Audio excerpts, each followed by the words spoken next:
Hey everyone, good morning. My name's Caitlin. Wanted to get started here, so let me just get my camera set up. That should all be hopefully going good. Hello. All right, so we have, I think there are like over 200 people signed up for this. We have a little over 40 right now, and I want to get started right on time. So we will not go past 11 o'clock, I promise. So we'll stay within that time frame. And very quickly before we get into the actual content of the training, because there's quite a bit to cover, is some quick overview of housekeeping. And I know this is a common slide. If any of you have been to our trainings before, you're familiar with it, but it's very good to know sort of the basics of how to navigate it. All right, so on your screen, you'll see that panel. A couple of things just to be aware of. Under handouts, you'll see two attachments. And so one of those is the entire slide deck. There's some resources on there, some kind of takeaway activities. So if you want to download the slide deck, you can do that. And then there's also that webinar tech support. So hopefully no one's having technical issues in real time. I'm not going to have a lot of space to really address people's individual technical issues. But that is exactly why I make sure you know where that handout is. So if you're having technical issues, please download, or you can even download it just in case, that handout that is called the webinar tech support handout. So that is available to you as well in case you need it. So those are the two handouts available. The way that communication works with GoToWebinar is if you have a question or a comment, then type that into the questions box. So, just click that arrow next to questions, type in a question. The way that that works, and I know it also says this on the slide, is that I see those questions coming through in a little, questions pane on my screen. No one else does. So essentially, I'm the only one seeing those comments and questions coming through. There's already over 60 people now in this, which is wonderful. So there's a good chance I may not have time or be able to get to every single question or comment that comes through. If I do get to something, and I answer or respond to something in those questions, I'm not going to say who said it or asked it. We just default to anonymity. So I'll just say someone typed in and I'll summarize what they said. So if that helps you feel, more comfortable commenting, that's how that is set up. So if you do have questions, comments, type that into the questions box. All right. The other thing that we will do are some live poll questions.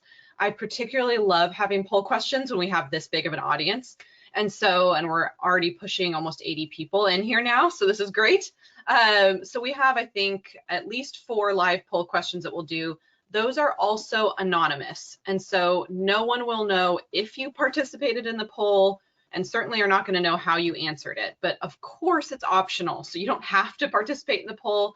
But I really encourage you to, since it is anonymous and it's so interesting kind of getting those results. I think specifically with a training like this, that is so relatable to all of us, kind of thinking about social connections and what that looks like for us. All right. Sometimes I try to keep it in at least 5 minutes in terms of the housekeeping. So talking a little bit fast to kind of get through some of this piece because I want to get right into the content.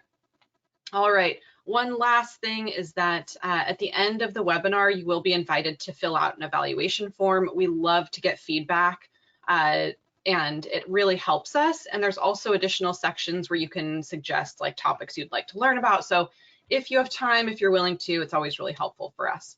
And some of you may have been to my trainings before, but my background is I worked as a clinician for many years, both in mental health and in addictions treatment, trauma psychology. So I've worked with couples, individuals, families, groups, but I am the head of the training department now. And so a lot of what I do is work with organizations, teams, and so kind of working with individuals and groups in different ways. But that's kind of a quick background in terms of my background.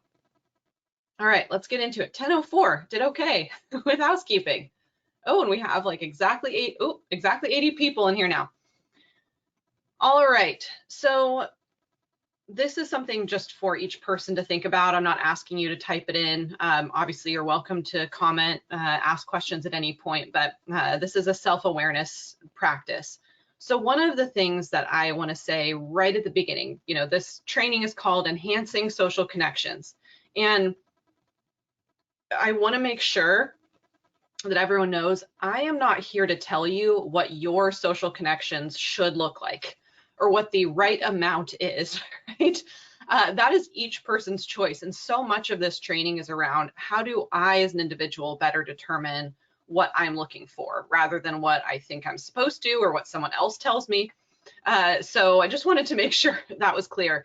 And so sometimes asking ourselves these questions in different ways can help us kind of determine what we're looking for. And again, I've worked with a lot of clients and talked to a lot of folks in different, organizations, one-on-one, et cetera. And I think sometimes what we'll hear is, I wish I had more connections, or I wish my friendships look different. And that's, again, very common for a lot of people. But that question is, if they were suddenly, if all these things were improved tomorrow, how would things be different? And that answer is going to look different for each of us. So, and again, I'm not here to say that you're here because you think that you need your social connections to improve. So this question is just, if you were at a point thinking, I would like to improve them, what would an improvement look like for me? So let's see here. I think what we'll do, I'm trying to think if we're going to do let's wait on that. So actually, let's do an initial poll because the next slide is going to have an answer to this. So we're going to start with a poll question. All right, because we have some statistics on the next slide. So for those of you who joined maybe a couple minutes ago, these polls are optional, but they are anonymous. And so they're totally anonymous. Please participate if you're willing to. And this is a statistic that came from 2020. And hopefully you can all see on there. It's pretty easy to figure out how to participate in this. And I'll give it about 10 more seconds and then I'll show you the results. We've got about 3/4 of you have voted. I always like to just give it a few moments to give people a chance to guess. Okay, so we had 75% of you voted, and let's see what all right, so you should see what the outcome looks like there. And the correct answer is 29%. Let me actually go, or before we do that. So it's interesting, a lot of folks were guessing that higher percentage. And I wanted to, we're looking at this slide specifically, a couple things. So this is, we've got the statistics here on this bottom bullet point where you can see some of those other pieces. But what I really wanted to also make sure to clarify, especially in a training like this where we're talking about social connection, social dynamics, loneliness, is what does that mean? So loneliness is different than social isolation. And that's a big piece that I like to clarify. So again, a person can feel very lonely even if they are in a crowd of a ton of people, or they can feel lonely when they are actually alone. Social isolation is we are not around other people. We either have limited social connections or we are spending time on our own. That is where social isolation is not inherently necessarily bad for us. It can tip into that if it's constant, but this is where we have to determine our personal preference in terms of how much time we spend with others. So some people are like, I love being around tons of people. I'm super extroverted. I love that. Other people are like, I'm very introverted and I need a lot of time to myself. Both of those are 100% fine and normal, right? So I don't want this to come across that everyone has to be around people all the time, because some people, that is not their preference and that is not their temperament and personality style.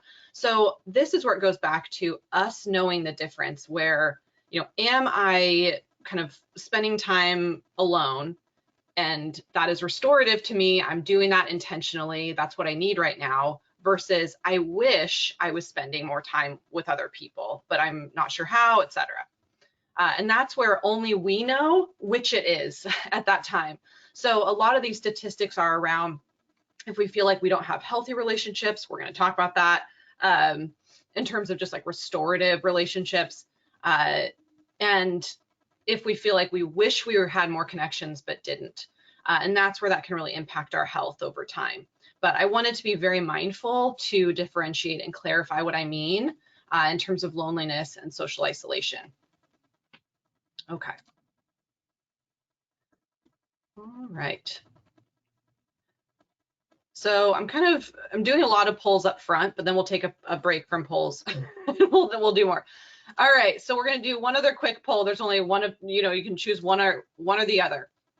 And you may have neither or both, but I think it's kind of interesting, like, what is my main goal here? So, because for some folks, it might be, I wish I had more social connections. Other people are like, I'm around a lot of people, but I feel like they're not great connections.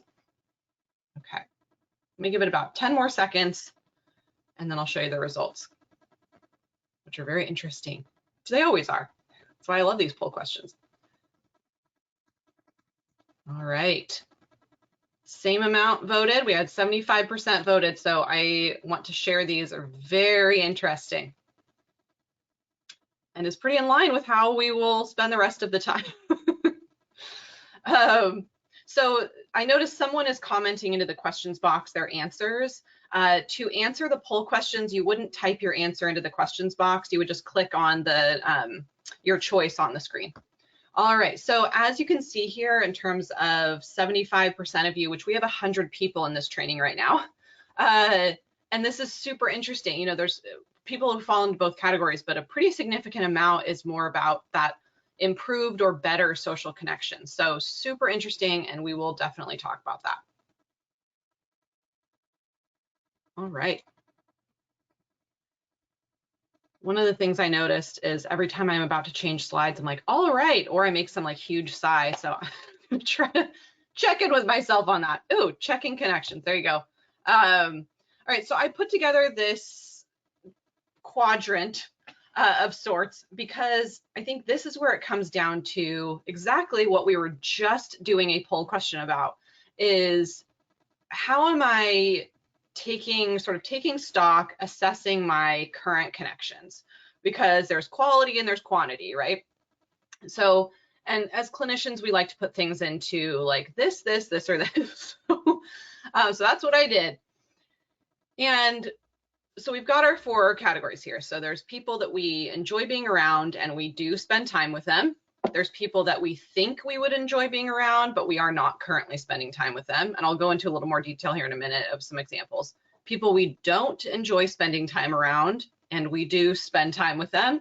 And then the people we don't enjoy being around and we don't spend time. So some of these are fairly obvious. It's like people we enjoy being around, we spend time with them, friends that we feel like are really positive, restorative connections, etc. I would say up here in this top right one, that might be something where, say you have maybe like a certain hobby and it's like, you know what, I love scuba diving, but I don't know anyone else who does. I wish I had like more connection to that community or knew other people who were interested in that. Something where there's a sense of maybe a shared interest and you're wishing that you had more kind of connection to folks who had a similar interest. That I would say would be an example of this category. This bottom left category, we probably know. It might be that there's one or more people who you work with. It's like we don't, always choose who we work with. Maybe it's someone that you don't get along with very well or wouldn't spend time with unless you had to. And as a therapist, sometimes this is family members. I'm not saying that family is a requirement to be around, but for some folks, there could be certain dynamics where it's like part of my life is I'm around this person. It may not be someone I would actively choose to be around either that often or at all, but that is an aspect of someone that I am around to some capacity. And in that case, there's one of 2 options. Either one, we do have kind of the choice, we'll talk about this a little bit later, the choice to reduce those interactions. If that's not possible, it's figuring out how do I do my best to make this as doable as possible, knowing that I will be interacting with them in some capacity. And then this other one, I think, is pretty easy. It's like, I wouldn't want to really maybe spend time with that individual and I don't, so it is. So the thing is that we are not obviously always going to perpetually only exist in this top left quadrant. That's not possible. But what we can do, and as we continue to talk during this training, we can do what we can to move more of our time into that quadrant and also into this top right one. I think there's a lot of space for us to be more proactive about how to create, and just like in the poll question, more restorative, more genuine, authentic connections, etc. So sometimes for me, I like to get, and this is where if some of you joined a little bit later, under the handouts, you can download this entire slide deck. So sometimes these are self-awareness tools where it's like, all right, I'm just going to take this chart and be like, how much of my life percentage-wise am I in each of these categories in terms of who I'm spending my waking hours with? Is it 90% in that top left corner, or is it 10%, you know? And how do I start to slightly shift that? Change doesn't necessarily always happen overnight, but we can make small shifts to be more proactive with our time and who we're spending time with. So it's also asking ourselves some basic questions. Why am I doing this? You know, one of the things that our body seeks is habit. And in many ways that is really rooted in just biological efficiency. You know, our brain is like, but I've always thought this way, and so it's easier, it's less work, or behaviors, etc. But we have to interrupt those sometimes. So this could be maybe an activity that you do, or you are spending time with a certain group of people, or you, I don't know, are doing some type of, like, whether it's a certain type of volunteer work or a book club, like any kind of thing.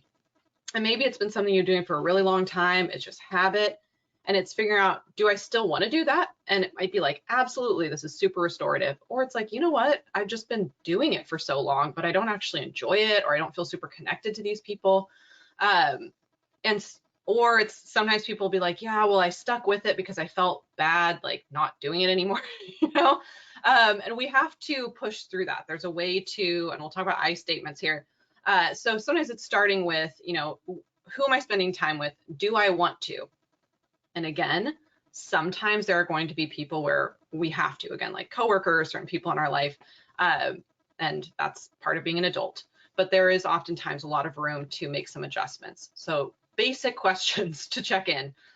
You know, same thing. Why am I spending time with these people? Do I want to? Do I have to? Just like starting off with the basics. So there are two acronyms. Again, counselors love acronyms. I did not create these. If you Google these two acronyms, you'll find more information about them, but I find them extremely helpful. So sometimes when we start changing what activities we do, or maybe spending less time with someone or a group of people, sometimes, you know, someone may notice it, or we are setting more boundaries on our time. Maybe we're used to saying yes to everything, and so people are used to us doing that, and we don't say yes to everything anymore. And sometimes people are like, oh, well, I, you know, can't believe you don't go to this anymore. And that's kind of that fear, obligation, or guilt. It's like if we're kind of feel like we're being guilt tripped, or someone's implying that we are obligated to do something, which we actually are not. And it's very easy to then feel guilty or not stick to our boundary, or we go into jading. And I've made that into an act or a verb. So we either get defensive, we sort of overly justify those things, and get into this kind of back and forth. So this could be an entire separate, you know, communication skills training, but I think it can help us if we're remembering when we're making, especially social dynamic changes in our life, other people are going to pick up on that sometimes and may or may not be, you know, agreeing with us in some of those changes, but it's remembering that we have to do what's best for us. And sometimes those changes can be uncomfortable for us or other people. So just preparing, and this is where, you know, utilizing a counselor, life coach to kind of work through, how do I have some of those conversations, you know, and those types of dynamics to plan for. But I always like that acronym, so I figured I would touch on that. Okay. All right. I did it again. I said all right before I switched slides. Okay, well, consistency at least. So also just as a heads up, we're starting with, how do we kind of take stock of our current connection situation, and then how do we enhance them? So that's kind of the path we're all on. I'm now telling you 20 minutes in. All right, so signs you may have outgrown a friendship. And I found this list, and this is specific to friendships, but I would say that there's a lot of crossover if it is perhaps, could be, a family member or something else. Obviously, again, there can be a lot of complexity, not just with family dynamics, but friends as well. But in general, kind of thinking about, where am I at in terms of my connections, my social connections? We'll say it that way. Sometimes that connection is rooted in the past. So all of our connection with that person is super specific to that time period. And like people may say, I used to work with them, we used to go to school together, whatever the case may be, kind of very time sensitive to that circumstance. And a lot of that connection was based in that shared experience. And over time, when that shared experience isn't there anymore, it's like, do we have anything else that we connect on? So that might be the case. And that kind of goes into that second one. Maybe there's just not as much in common anymore.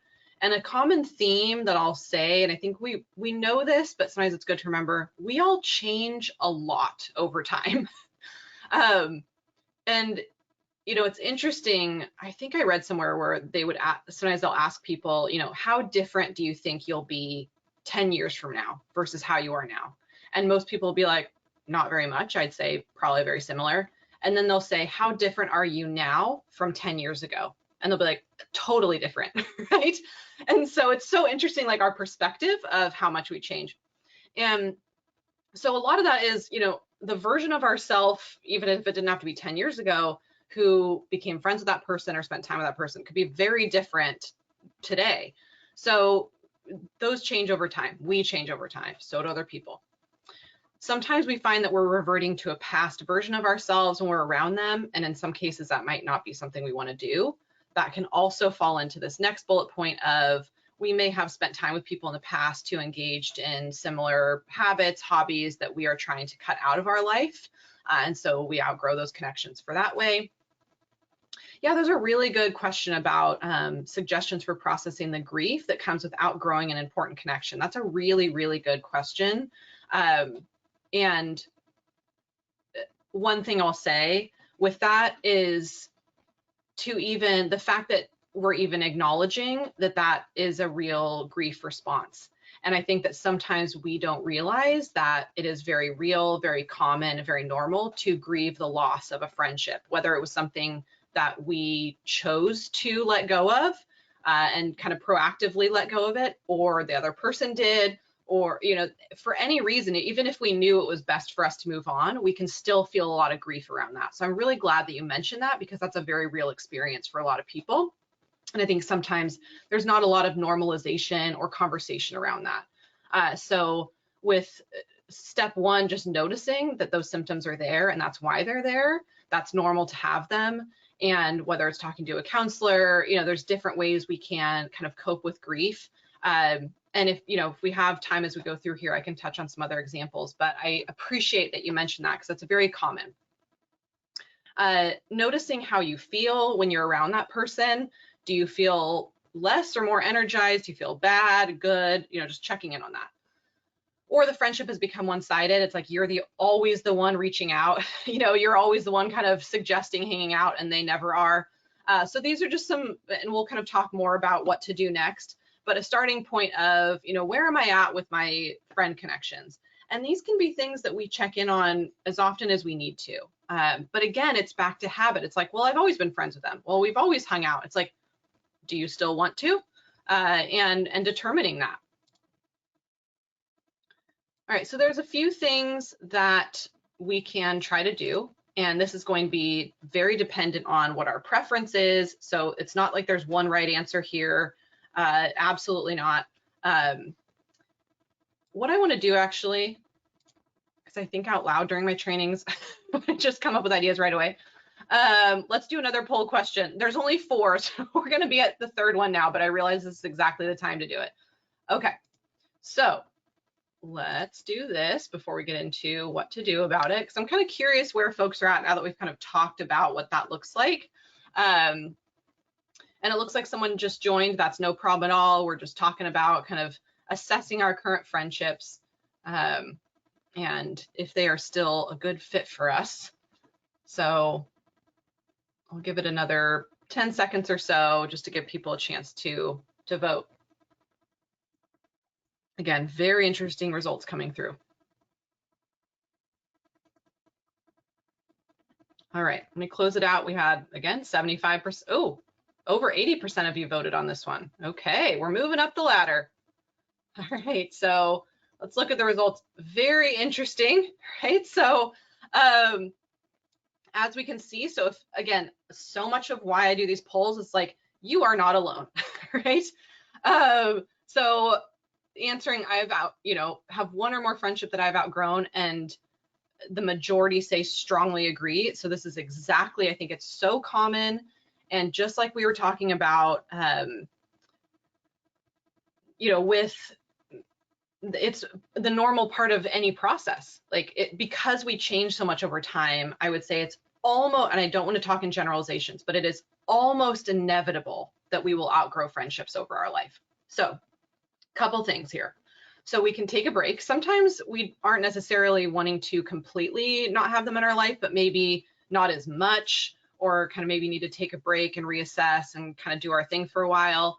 And for that, we can sometimes say, this is where, and down here I mentioned I statements as well, is really speaking for ourselves of like, hey, FYI, I'm kind of taking some time for myself. I'm just doing my thing for a while, but I'll, like, maybe they invite you out. It's like, but I'll definitely let you know, reach out to you, later on. And again, that's up to you how you want to have that conversation. If you want to, you can, sometimes it's a direct conversation that we have to have. It doesn't always have to be, right? So you can choose. I think this is where it's determining. There's a difference between I have no need to have a direct conversation. I'm going to kind of just like wean myself off the friendship naturally, and I'm happy with that decision, versus I really want to have a conversation with this person, but I'm either not comfortable or I don't know how to do that. In that case, it's figuring out some strategies of talking to a counselor, talking to someone you trust, of like, what would be the best way to kind of approach this with this specific interaction. So again, this list is not to say you need to handle it this way every time, but it's giving yourself a moment to think what would be kind of best case scenario and how this would look for this specific friend or friendship group.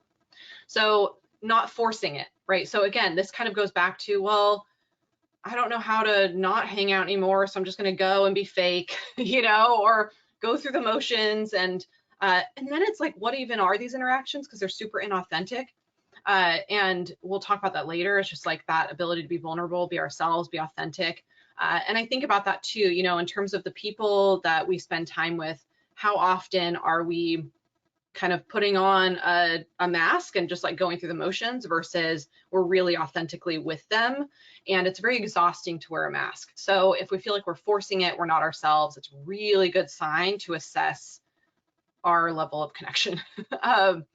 Weaning ourselves off the friendship, I think that happens a lot. We just reach out less often. We don't, we don't agree to as many hangouts. That kind of just weans itself off naturally. This, I actually added this entire paragraph because this does happen pretty often, and I think we can catch ourselves doing this without even realizing it. If we are disconnecting from one or more friends because of a specific behavior we're wanting to avoid, that could be anything, trying to break a habit, whatever that looks like. Sometimes what we'll do in our attempt to separate from that person or those people is kind of tell them that what they're doing is bad or wrong. And we need to focus on ourselves. Other people can make their own choices. They can make their own decisions. And so really with I statements, and that's where it's back to, I'm working on not engaging in this anymore. And so for that reason, I'm just going to spend some time, alone, or not engage in these activities. And it could be something where you're like, but I'd love to do this instead. You could offer an alternative that doesn't include that thing if you want to still spend time with them, or if you know that any time around those people is not going to be healthy for you, just saying, I'm working on myself right now, I'm going to take some time to myself, instead of like, you shouldn't be doing that anymore, or trying to change them in the process. So really focusing on those I statements. And then allowing ourselves to release the guilt, right? So we change over time, our friendships, our preferences, and it's okay to wean off of a friendship, to change what we want to do with our free time. And we can do that in a kind and compassionate way. But a lot of times we get sort of consumed by the guilt of it, of kind of the social etiquette of, you know, you can't just suddenly stop doing this thing. We can do that in a way that is compassionate to other people and is in line with ourselves. And sometimes I think about it from the opposite perspective, and this kind of goes with this bottom bullet point is, and I can only speak for myself, but I wouldn't want to be continuing to hang out with someone if they were just going through the motions, right? like I don't want to be in that interaction. I'd rather them like wean off of me at that point, you know, like, so I don't want to hang out with someone who's being fake, and I wouldn't want to do that to someone either. So if there's kind of that guilt that comes up for me, sometimes I try to turn the tables, like if it was reversed, would I want that friendship, you know? And sometimes friends are going to outgrow us. So sometimes it's easy to think about like us outgrowing friends because we're the ones making that decision, but it's a little bit less comfortable if it's someone doing that to us, and being able to accept that, you know, practice radical acceptance of that.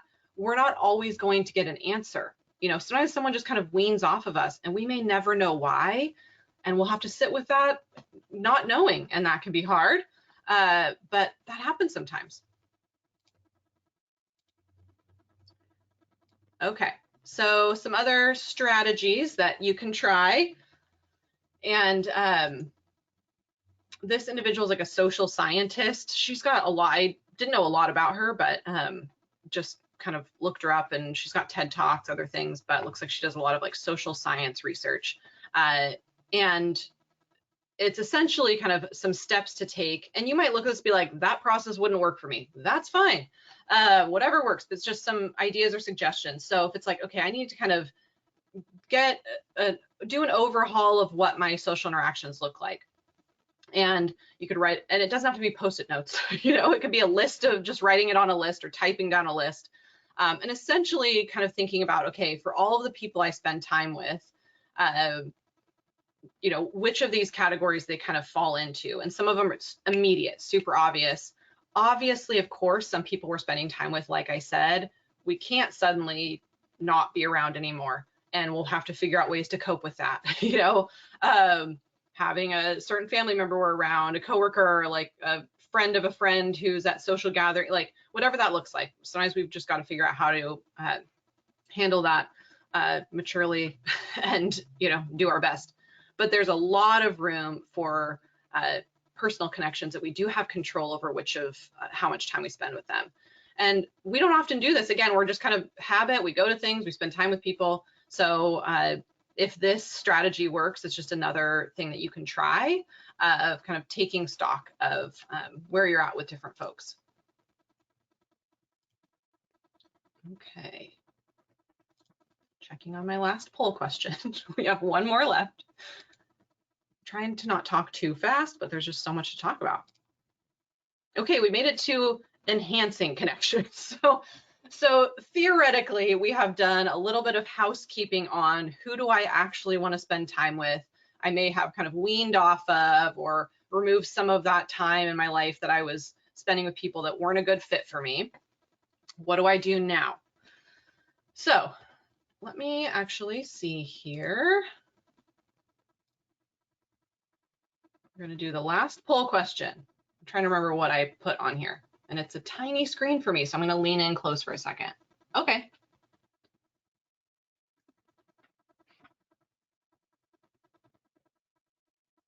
I realized I'm going to need new glasses pretty soon. Just trying to read the poll question on this tiny screen. I'm like, what is happening? Okay. So I'll give it a few more seconds for people to answer. I'm also just keeping an eye on the chat here.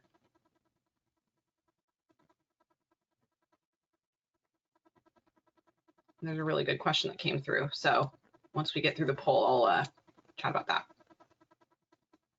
Okay, let's give it about 5 more seconds. We have about 75% of you have voted. Very interesting results as always. Okay, let's see what we've got. Look at that, a lot in the top 3.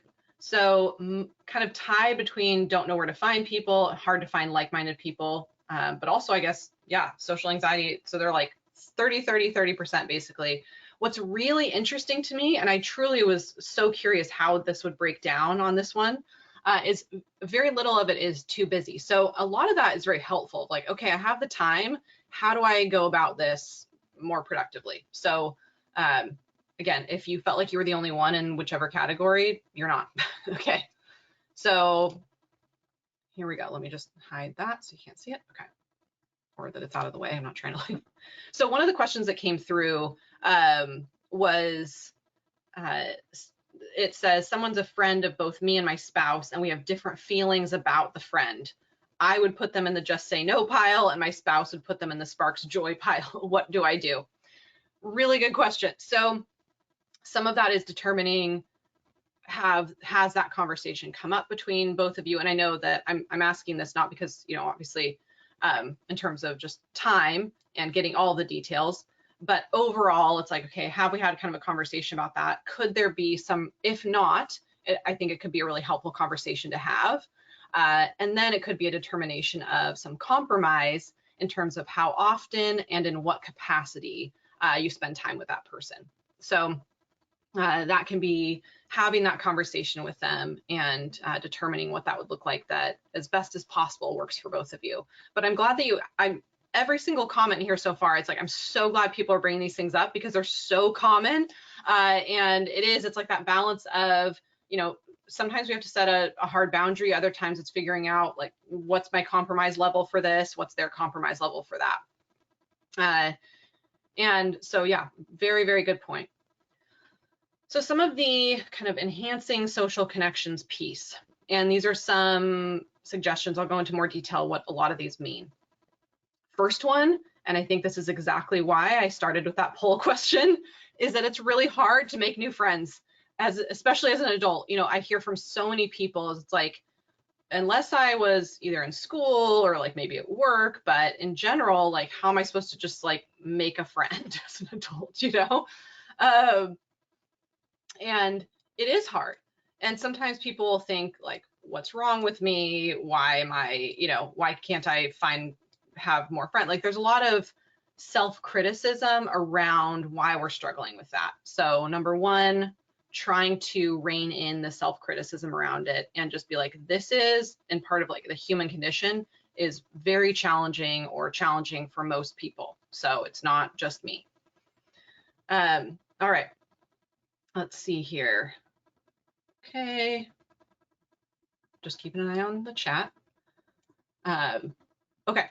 So the other thing, and one thing that I'm going to see how many times I reference TikTok, so bear with me here. But I like to make sure that it's clear, like if it was something I heard somewhere else, I'm not going to take credit. Someone was talking about, it may have been on social media or somewhere, how one of the things that shifts that we kind of don't realize or don't notice is how we spend time with friends, you know, growing up versus as adults. So as kids, it's oftentimes we're like on a team together, you know, playing a game together, like doing some type of like, we're actually playing, you know? And then as adults, it's like, we're not suggesting, you know? And I think sometimes for folks, it's like, you know, maybe I met someone or there's someone who like a friend of a friend or some connection that I recently made kind of peripherally, and I'd love to hang out with them, or maybe it seems like they would be someone I would be friends with, but how am I supposed to like initiate that as an adult? You know, like, do I just go up to be like, do you want to be friends? You know, so there's always that piece of like, what do I do? And sometimes it's hard because there's that sense of, I guess my only thought would be like, do you want to go get coffee? Do you want to go get lunch? Those are obviously 100% normal and fine. But sometimes unintentionally that can lead to like a lot of pressure. It's like now we're sitting there and just staring at each other, you know? So again, I'm not saying that's always the case, but I hear from a lot of people of like, what am I supposed to even suggest we do? So sometimes it's widening the lens a little bit of like what that activity would look like. And it doesn't have to cost any money. It doesn't have to be some huge elaborate thing, but maybe you realize that both of you have an interest in like nature or something. So instead of, do you want to go to coffee? It's like, hey, I heard that there's like this new hiking trail. Do you want to check it out? Like some type of shared interest or activity that you could go to. So it takes some pressure off. And it sounds like I'm talking about dating right now, you know what I mean? but it's like with friends, it's still like you're still meeting people, you're getting to know them. And so there's ways to, or it can be like a group activity. But I think it was a really, and I think there may have been a whole article about it, is like, why did we like stop sort of like, why as adults do we not like play anymore? You know, like having fun, like choose an activity. So there might be an event, there might be, again, it can be things that don't cost any money, but sometimes that can create a buffer of like, instead of us just like, now we're just sitting and talking. And like a shared space that you can meet, like it's a way to widen the lens of what that activity would look like. Okay, let me see if I'm missing any comments. Okay. The other thing is being more specific. So sometimes what'll happen is you maybe, again, meet someone like at it's a friend of a friend, or you're somewhere, and someone's like, oh my gosh, we should totally do that sometime. Or like, oh, we should totally, you know, hang out sometime, whatever it is. It's too vague. So, and it might start with that, but it's finding a way to make it more specific, because then it's like, you're just sort of sitting around both being like, yeah, it would be fun to hang out sometime, but nothing's been actually put on the calendar. So that's where it's pushing ourselves through some of that vulnerability, be like, hey, and that's where sometimes having a certain activity or a certain thing of like, hey, I heard this event is happening at this time, do you want to go? And have it on the calendar, have it be very specific, rather than this kind of like ethereal, we should hang out sometime. And then everyone's just kind of waiting for the other person to make it like an official specific time. All right. The other piece here, and I think because, and a lot of this I hear from people when I talk to them about social connections, enhancing social connections, because it's so often so difficult to find, make friends, certainly like-minded friends as an adult, what can sometimes happen is there's too much pressure put on these interactions that we've kind of decided on. So for example, probably a lot of people know, you know, things like meetup groups where there's like a, you know, knitting meetup group, and people are like, okay, I'm gonna sign up for that and go. Meetup groups, things like that are great ways where it's like, it's on the calendar, you can go. And that works for a lot of people, like a shared interest, etc. What I will say is sometimes what we can do then is be like, this is it, this will be my friend group.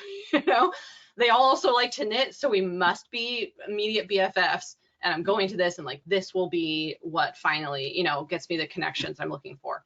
Maybe it does, but sometimes it doesn't. Sometimes we go and we're like, I'm not vibing with these people.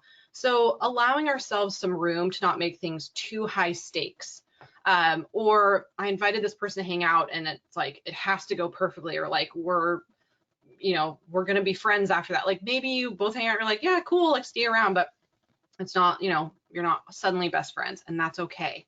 So similar interests very often allow us really great connections. It may or may not mean that you want to be friends with them just because you have the same interests. So it's letting yourself kind of have some flexibility to try things out, and see what works for you and what doesn't, without putting too much pressure on yourself, putting too much pressure on the other person or the other people to like be a certain way or have it go a certain way.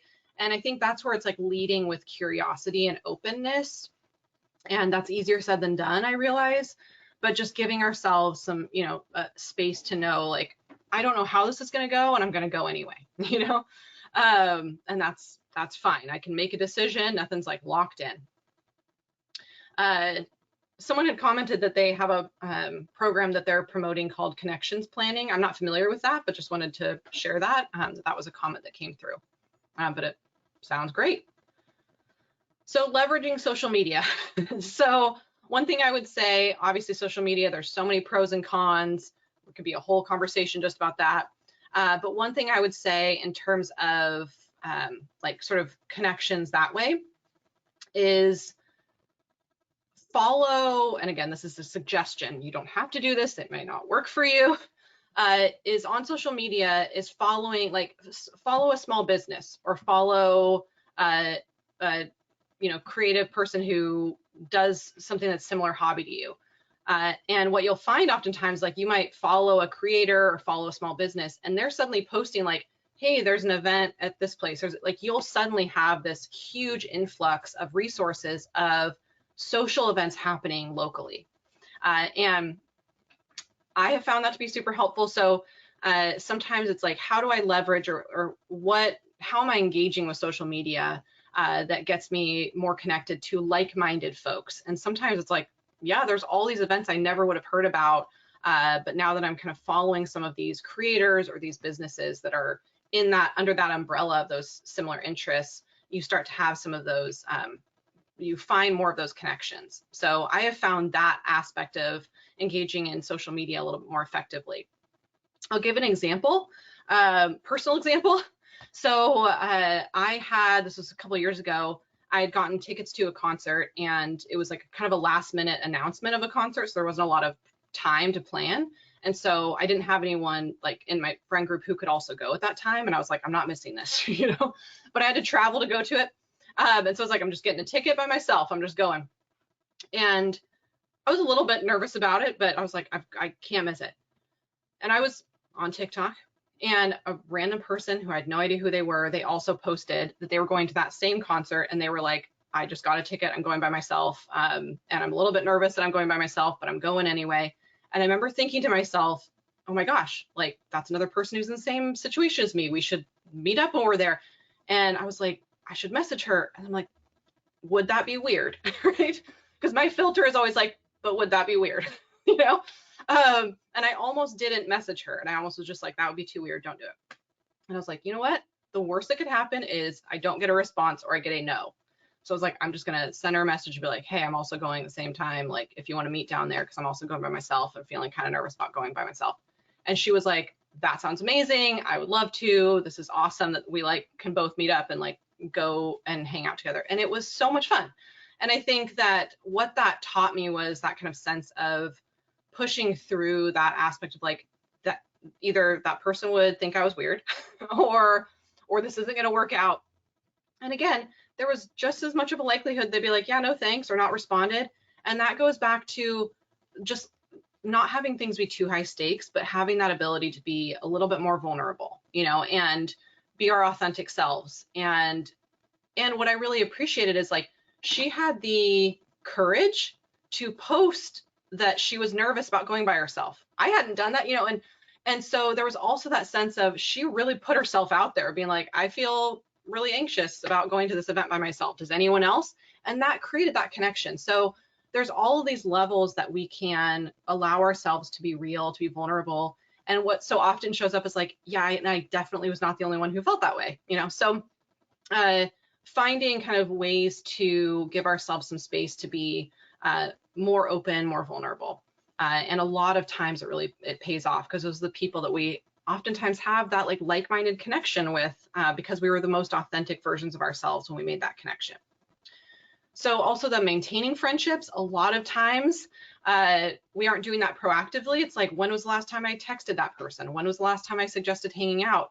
And we'll be like, I never see that person anymore. It's like, well, when was the last time I initiated a time to spend time together? So knowing that friendships, like anything else, take work and take intentional work. And so maybe setting a goal for yourself of after you went through the, where did these different friendships fall into? For the people where you're like sparks joy, for that whole list, when was the last time I reached out to them or spent time with them? Okay, I think we did all of our poll questions already. I'm always checking on that.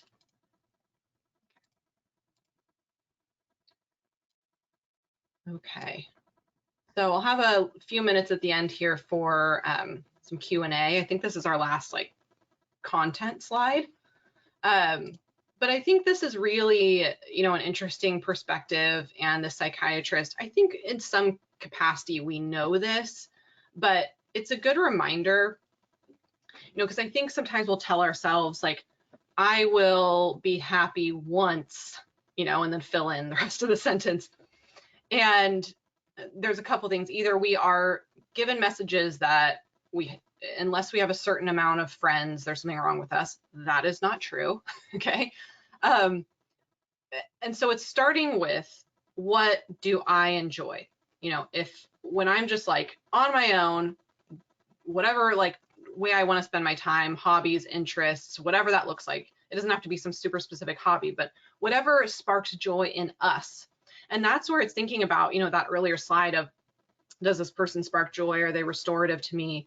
We are going to have the most genuine, real connections with people, the ones with like-minded folks who feel like these are better, deeper, healthier, more real connections when they are meeting the real us, because otherwise it's never going to happen.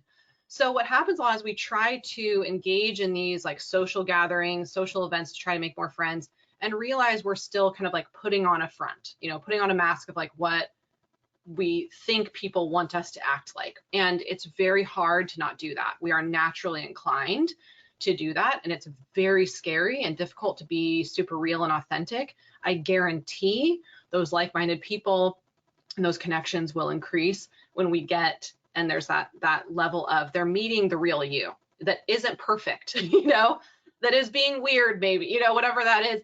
And so it's starting there. And I think sometimes we try to start with like, I need to add all these people into my life. It's like, what we're going to start with instead is, who am I, and what brings me the most joy? How am I creating joy in my life? And then that's that aspect of kind of, in many cases, those natural connections happen from that. So I wanted to share that piece as well of the order of operation oftentimes. And that is, again, an ongoing process. And I think on this kind of slide here is we change over time. So what'll happen is maybe in the past we were, again, there was, for many of us, it's like we were maybe very much our authentic self at the time and made authentic connections with people, but we're different now. We're a different person. We have different, we change. And so creating those new connections because we've changed is often going to happen.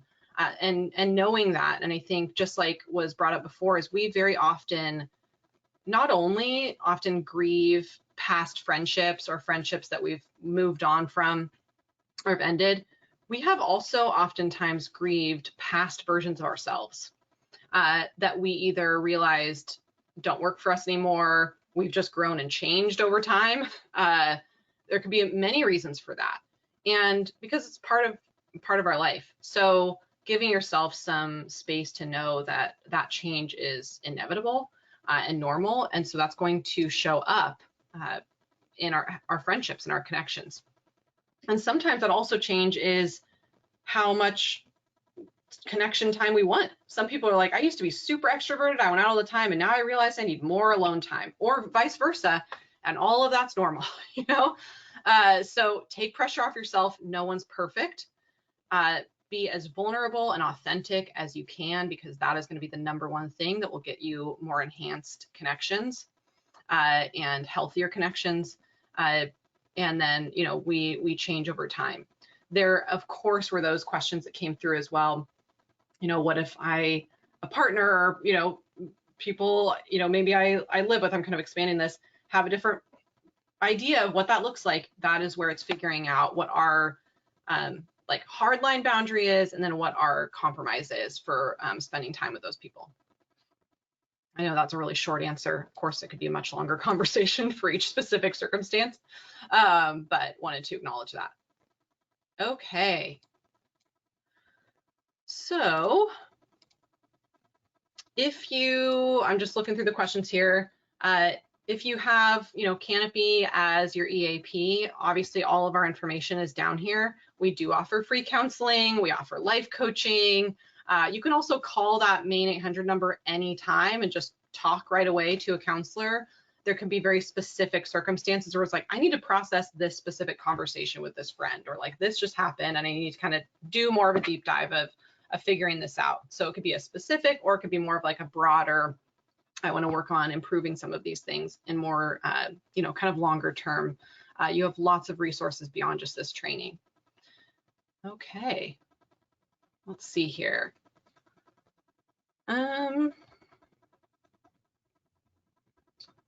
Okay. I know I keep saying okay and I'm not reading anything. Yeah, one person was talking about kind of feeling that social anxiety and finding like-minded people. And so sometimes that is balancing out, like instead of just like jumping straight into a very like social anxiety type of circumstance, there can be a strategy of either seeing if you like have a close friend who would go with you. Sometimes there are, well, there certainly are lots of like virtual meetups or like virtual online classes where it's a little bit less like everyone's supposed to talk, but you're still around other people, but you haven't had to like physically go anywhere. So it's like kind of can dip your toe in with like less going on. And so there's, you know, different ways of kind of slowly practicing some of those things. And it's taking slow steps. So it's not just like, okay, go to this huge event by yourself, you know, like it's figuring out like what would be a first step for me to kind of push through some of that anxiety. And I think also, in some cases, it's determining, you know, what threshold of anxiety like can work for me, because there's always going to be some level of anxiety when we try something new or we put ourselves out there. So it can also start with, here's what I want to do. Here's something I, you know, set up, you know, like maybe I scheduled to take this online class or whatever. I'm probably going to have a wave of anxiety or feel anxious during it. What are one or two things I have kind of in my pocket as coping skills to stay grounded and kind of check that anxiety as that's happening? Because I know I might get a spike in it. So what do I do in the moment to ground myself? And so that can be something to think about too. But you're not alone. Let's see here. Yeah, and I think, you know, it's, again, a lot of times with couples and where you have shared friends, because there's some other comments and questions coming in related to that. And that is where it's figuring out, again, you know, sometimes it's part of the compromise is being around certain people that I might not choose to be around that often. While I'm around them, I'm going to do everything I can to be as authentically myself as possible. And I think one of the things that we'll sometimes do in those circumstances is not even realize we're being like even more kind of have a wall or a mask on. And so then it's even more of like a unlikable experience, because wearing a mask and being, you know, not our real selves is just so exhausting and so bad for our system, actually, biologically. So it's thinking, all right, whenever I interact with this person, this is how it always goes. I could maybe change the way I interact. They might not ever change, but I could. What is something I could do differently to be more authentically myself? You know, and I mean that in terms of like us just being real and of our own personality. So it could just be shifting how we choose to interact with that person. Is there one thing I could do differently that would make me feel less like I was just having to like put on a good face this whole time? And I don't mean you don't have compassion and kindness, like that's not what I mean. But sometimes we will just sort of like cover up ourselves and just like smile and, you know, go through. And it's like, is there a way that I could be more vulnerable, real, like bring something else up as like, is anybody else like struggling with this lately? You know, whatever it is, to kind of shift the narrative around how we interact with those individuals. Okay. Sometimes that just immediately will kind of remove so much of that, just like everyone's just kind of like, you know, like, hi. So someone's finally got to just like, you know, be weird, essentially. All right, be vulnerable, be real, because usually everyone's like, okay, yep, it's not just me, we're all in it together. All right, 2 minutes, we did okay. So if you need additional resources from EAP, you know how to reach us. As promised, I will not go over time. I really, really appreciate everyone's attendance today. We had a ton of people in this audience, which was great.